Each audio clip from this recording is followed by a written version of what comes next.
অজয় তাড়াতাড়ি একটা বাড়িতে প্রবেশ করে সামনের দিকে তাকিয়ে বলল, হ্যালো আশিস কাকু, কেমন আছো? আশিস কোনো উত্তর দিল না। অজয়ের একটু অবাক লাগল। সে বলল, প্রিয়া কাকিমা? আশিস আর প্রিয়া সোফায় বসে। প্রিয়া একটু চমকে উঠে অজয়ের দিকে তাকিয়ে জিজ্ঞেস করল, আরে অজয়, কখন এলি? অজয় বলল, কাকিমা, আই এম সরি, বাট আমি রিমির সাথে কথা বলে আসছি। খুব জরুরি কথা আছে ওর সাথে। ও উপরে ওর রুমে আছে, তাই না? প্রিয়া বলল, অজয় শোন। অজয় কিছু না শুনে সিঁড়ি দিয়ে উপরে চলে গেল। প্রিয়া আশিসের হাতে নিজের হাত রেখে বলল, আশিস। আশিস চমকে উঠে বলল, হ্যাঁ, কি হলো? প্রিয়া বলল, অজয় রিমির রুমে গেল রিমির সাথে দেখা করতে। আশিস বলল, ও চলে আসবে অবাক হয়ে, চিন্তা নেই, আসুক, দিয়ে কথা হবে। রিমির সামনে আর কি বলবো। 20 মিনিট পর অজয় সিঁড়ি দিয়ে নিচে নেমে আসছে। অজয়ের এক্সপ্রেশন যেন একদম চেঞ্জ হয়ে গিয়েছে। সে অবাক, যেন কিছু একটা দেখে। প্রিয়া আর আশিস অজয়ের দিকে তাকিয়ে। অজয় সিঁড়ি থেকে নিচে নেমে দাঁড়িয়ে গেল। প্রিয়া সোফা থেকে উঠে অজয়ের কাছে গিয়ে বলল, অজয়। অজয় চমকে উঠে বলল, হ্যাঁ। প্রিয়া বলল, আয় আমার সাথে। অজয় জিজ্ঞেস করল, কাকিমা, রিমি? প্রিয়া বলল, সব বলছি, তুই আয়। অজয় প্রিয়ার সাথে সোফায় বসল। অজয় জিজ্ঞেস করল, আমি যা দেখলাম তা কি ঠিক? আমি তো কিছুই বুঝতে পারছি না। আশিস বলল, হ্যাঁ, তুই যা দেখে এলি সব সত্যি। তুই স্বপ্ন দেখছিস না। অজয় জিজ্ঞেস করল, কিন্তু এটা কিভাবে সম্ভব? আমি তো গতকাল ওকে সকালে দেখলাম তোমাদের সাথে বেরোনোর সময়, আর কলেজে তো সেদিন একদম নর্মাল ছিল। একসাথে বসে সব ক্লাস অ্যাটেন্ড করলাম দুজনে। প্রিয়া বলল, হ্যাঁ, আমরা পিকনিক করতে বেরোলাম, সব কিছু ঠিক ছিল। রাস্তায় অনেক আনন্দ করতে করতে পাহাড়ের সেই জায়গাটায় পৌঁছালাম। তারপর পিকনিকের জিনিসপত্র নিয়ে আমরা ওই জায়গাটায় বসলাম। একসাথে হাসি ঠাট্টা চলছিল। তুই তো জানিস কতদিন ধরে আমরা তিনজনে একসাথে এমনভাবে টাইম স্পেন্ড করতে পারছিলাম না। কিন্তু গতকাল রিমির কলেজও ছুটি ছিল, আর আশিসের অফিসও, আর আমার অফিসও। আমরা তাড়াতাড়ি বাড়ি ফিরতে চাইছিলাম না। ঠিক করলাম 5:30টার দিকে ফিরব। এই বলে প্রিয়া চুপ হয়ে গেল। সে অজয়কে আর কিছু বলতে পারছে না। আশিস বুঝতে পারল পরের ঘটনাটা সে বলতে পারছে না। তাই অজয়কে আশিস পরের ঘটনাটা বলা শুরু করল। আশিস বলল, পুরো দিনটা খুব ভালোই কাটল। হঠাৎ 3টের সময় রিমি বলল, ও যেন পাহাড়ের একটা কোণে কীরকম আবছা মেঘের মধ্যে তৈরি একটা মুখ দেখতে পাচ্ছে। কিন্তু আমি আর প্রিয়া যখন তাকালাম তখন কিছুই দেখতে পেলাম না। রিমি ওদিকে এক দৃষ্টিতে তাকিয়েছিল। হঠাৎ বলে উঠল, কি সুন্দর! মেঘের মধ্যে ওই মুখটা যেন আমায় কাছে ডাকছে। আমরা ভাবলাম রিমি মজা করছে। আমি আর প্রিয়া হাসতে শুরু করলাম। তখনই রিমি চমকে উঠে অজ্ঞান হয়ে গেল। আমি আর প্রিয়া খুব ভয় পেয়ে গিয়েছিলাম। রিমির মুখে জল দিই। রিমির কিছুক্ষণ পর জ্ঞান ফিরল। আমি বললাম, চল, বাড়ি ফিরে চল। রিমি বলল, না বাবা, আমি এখন জার্নি করতে পারবো না। এই বলে রিমি সেখানেই একটু পিছিয়ে গিয়ে মাটিতে শুয়ে পড়ল। শুয়ে পড়ে বলল, আমাকে একটু আরাম করতে দাও। এই বলে রিমি চোখ বন্ধ করে ঘুমিয়ে গেল। আমি আর প্রিয়া ওকে ওঠানোর চেষ্টা করলাম, কিন্তু বারবার একই উত্তর, একটু ঘুমাতে দাও। 4:30টের সময় রিমি উঠে বসে পড়ল। প্রিয়া জিজ্ঞেস করল, কি হলো তোর, বলবি তো কিছু? রিমি বলল, মা, আমি একটা মুখ দেখতে পাচ্ছি। প্রিয়া আর আমার কিছু ঠিক লাগছিল না, আর আশেপাশেও কেউ ছিল না। জায়গাটা একদম ফাঁকা। আমরা ফাঁকা জায়গায় চাইছিলাম, কিন্তু হঠাৎ আজব ফিল হতে লাগলো। আমি জিজ্ঞেস করলাম, রিমি, চল, এবার তো জার্নি করতে পারবি? রিমি বলল, না, আমি পারবো না। রিমি ওখানেই বসে থাকলো। আমরা এত চেষ্টা করলাম, কিন্তু তারপরও রিমি চুপ করেই থাকলো, কোনো উত্তরই দিল না।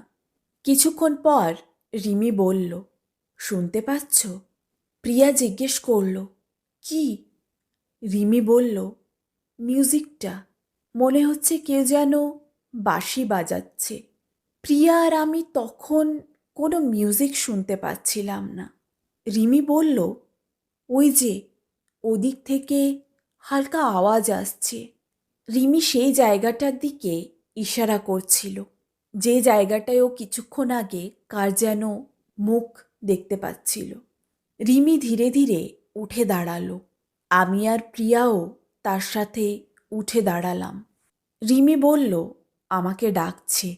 আমি জিজ্ঞেস করলাম, কে ডাকছে? রিমি বলল, আমায় যেতে হবে। আমি জিজ্ঞেস করলাম, কোথায়? রিমি কোনো উত্তর না দিয়ে সামনের দিকে, ওই জায়গাটার দিকে এগিয়ে হাঁটতে লাগলো। আমি আর প্রিয়া কিছুই বুঝতে পারলাম না। রিমির পিছনে আমরা দুজন হাঁটতে লাগলাম। কিন্তু অদ্ভুত, আমরা যতই রিমির কাছে যাওয়ার চেষ্টা করি, রিমি ততই দূরে চলে যায়। আমরা রিমির চেয়ে তাড়াতাড়ি হাঁটার চেষ্টা করলাম, এমনকি ছুটে এগিয়ে যেতে গেলাম, কিন্তু একটা স্পেসিফিক ডিস্টেন্স রিমির সঙ্গে আমাদের থাকলো। আমরা অবাক, কিন্তু কিছু করার ছিল না। রিমির পিছনে ওভাবে হাঁটতে লাগলাম আমরা দুজনে। ধীরে ধীরে অন্ধকার নেমে এলো। বেশ কিছুটা আলো তখনও ছিল। ঘড়িতে দেখি 5:30টার সময় ঘড়ি থেমে গিয়েছে। প্রিয়ারও ঘড়ি থেমে গিয়েছে 5:30টার সময়। রিমি একটা ঝর্ণার কাছে পৌঁছালো। ঝর্ণার পাশ দিয়ে একটা রাস্তা চলে গিয়েছে। রিমি সেদিকে হাঁটতে লাগলো। আমরা দুজনও হাঁটতে লাগলাম। সেই জায়গা পেরিয়ে একটা মাঠ। সেই মাঠে একটা গাছে আগুন জ্বলছে, আর তার চারিদিকে বেশ কিছু মহিলা আর পুরুষেরা একই স্টেপে অদ্ভুত ডান্স করছে। ডান্স করতে করতে গাছটার চারিদিকে ঘুরছে। রিমি সেখানে দাঁড়িয়ে গেল। আমরা এতক্ষণে রিমির কাছে পৌঁছাতে পারলাম, কিন্তু সামনের সে দৃশ্য এত সুন্দর যে আমরা তাকিয়েই রইলাম। আমরা লক্ষ্য করলাম সব মানুষগুলোর মুখ নড়ছে, তারা যেন গান গাইছে, আর কিছুজন বাঁশি বাজাচ্ছে। কিন্তু অদ্ভুত, প্রিয়া আমায় বলল, তুমি কি কিছু শুনতে পাচ্ছ? আমিও প্রিয়ার মতোই কিচ্ছু শুনতে পাচ্ছিলাম না। হঠাৎ রিমি বলে উঠল, এই মিউজিকটা আমাকে কাছে ডাকছে। হঠাৎ একটা মেয়ে সেই গ্রুপে নাচতে নাচতে থেমে গেল। মেয়েটা ধীরে ধীরে রিমির সামনে এসে দাঁড়ালো। আমরা মেয়েটার চেহারা স্পষ্টভাবে দেখতে পেলাম। রিমি মেয়েটার দিকে এক দৃষ্টিতে তাকিয়ে, মেয়েটাও রিমির দিকে এক দৃষ্টিতে তাকিয়ে। আমি আর প্রিয়া কি করব বুঝতে পারছিলাম না। হঠাৎ মেয়েটা নিজের হাত রিমির দিকে বাড়ালো। রিমি নিজের হাত বাড়িয়ে মেয়েটার হাতটা ধরল। মেয়েটা একটু হাসল। তারপর রিমির হাত ধরে রিমিকে নিয়ে গেল ওই গ্রুপটার সামনে। ঠিক তখনই সবাই ডান্স থামিয়ে দিল। তারা দুই দিকে হাফ হাফ করে সাইড হয়ে মাঝে গাছটার দিকে যাওয়ার রাস্তা করে দিল।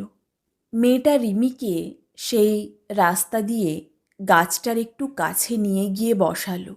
দুজন সামনাসামনি বসে, আর সবাই তাদের দুজনের আর গাছটার চারিদিকে আবার সেই ডান্স করতে শুরু করলো। সে দৃশ্য এত সুন্দর লাগছিল যে আমি আর প্রিয়া এক দৃষ্টিতে তাকিয়েই ছিলাম, যেন আমরা সব থেকে সুন্দর কিছু দেখছি। সে মেয়েটা ধীরে ধীরে নিজের হাত বাড়ালো, আর রিমিও নিজের হাত বাড়ালো। দুজন একে অপরের হাত টাচ করল। তখনই সেই গাছের আগুন অদ্ভুতভাবে এগিয়ে এসে তাদের দুজনের চারিদিকে গোল হয়ে ঘুরতে লাগল। সে দৃশ্য কেমন ছিল বোঝা মুশকিল। বেশ 5 মিনিট পর মেয়েটা সেই আগুনের সাথে মিশে গেল, আর সঙ্গে সঙ্গে রিমি অজ্ঞান হয়ে পড়ে গেল সেখানেই। আমার আর প্রিয়ার যেন তখনই জ্ঞান ফিরল। আমরা আর কিছু পরোয়া না করে রিমি বলে চিৎকার করে ছুটতে লাগলাম। কিন্তু সেই গ্রুপের লোকজন তখনও ডান্স করছে। আমরা কিভাবে পেরোবো? আমরা তাদের পরোয়া না করে তাদের ধাক্কা দিয়ে রিমির কাছে যেতে গেলাম। অদ্ভুত, আমরা সেই মানুষগুলোকে টাচ করতে পারছিলাম না। আমরা তাদের এপার থেকে ওপার হয়ে রিমির কাছে পৌঁছে গেলাম। আমি আর প্রিয়া অবাক। এসব কি? কে এরা? তারা নিজের মনেই সেই ডান্স করেই যাচ্ছে। আমাদের চোখ রিমির দিকে যায়। আমরা দেখি রিমির শরীর থেকে আগুনের মতো বেরোচ্ছে। রিমির মুখটা চুল দিয়ে ঢাকা। আমি আর প্রিয়া তাড়াতাড়ি রিমির গায়ে হাত দিলাম। তখনই সে আগুন নিভে গেল রিমির শরীর থেকে। রিমির মুখ থেকে চুল সরতেই, এ কি? এ তো আমাদের রিমির চেহারা নয়, এ তো সেই মেয়েটার চেহারা যে অদৃশ্য হয়ে গেল, আগুনের সাথে মিশে গেল। তখনই রিমি চোখ খুলে বলে উঠল, বাবা, মা। অদ্ভুত, চেহারা সেই মেয়েটার, কিন্তু আওয়াজ আমাদের রিমির। এ তো আমাদের মেয়ে। কিন্তু কি হলো এসব? রিমি উঠে বলল, চলো বাবা মা, এখান থেকে যাওয়ার সময় হয়ে গিয়েছে। এই বলে রিমি সেখান থেকে আমাদের গাড়ির দিকে হাঁটতে লাগে, আর আমরাও সেখান থেকে রিমির পিছন পিছন হাঁটতে লাগি। আমরা রাস্তায় আস্তে আস্তে রিমিকে জিজ্ঞেস করার চেষ্টা করলাম, কিন্তু কি জিজ্ঞেস করব?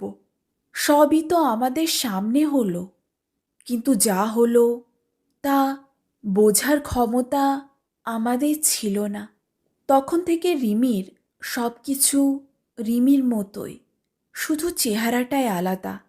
আমরা বাড়ি ফিরলাম, আর রিমি নিজের রুমে গিয়ে ঘুমিয়ে গেল। আমি আর প্রিয়া গতকাল রাত থেকে এখানে বসে না ঘুমাতে পেরেছি না কিছু। রিমির রুমে একবার যাওয়ার চেষ্টা করতে গেলাম। দেখলাম ও আয়নার সামনে বসে নিজেকে দেখছে অদ্ভুতভাবে। বুঝতে পারছি না ও কি বুঝতে পারছে যে ওটা ওর চেহারা নয়। অজয় বলল, আমি যখন ওর রুমে প্রবেশ করলাম ও তখনও আয়নার সামনে বসেছিল। আমায় দেখে চমকে উঠে বলল, অজয় জানিস, যখনই আয়নায় নিজেকে দেখছি অদ্ভুত ফিল হচ্ছে আমার। কেন বলতো? গল্পটি এখানেই শেষ করলাম। ভালো লেগে থাকলে ভিডিওটিকে লাইক, শেয়ার, চ্যানেলটিকে সাবস্ক্রাইব আর নিচে কমেন্ট অবশ্যই করবেন। Thank you for watching and listening.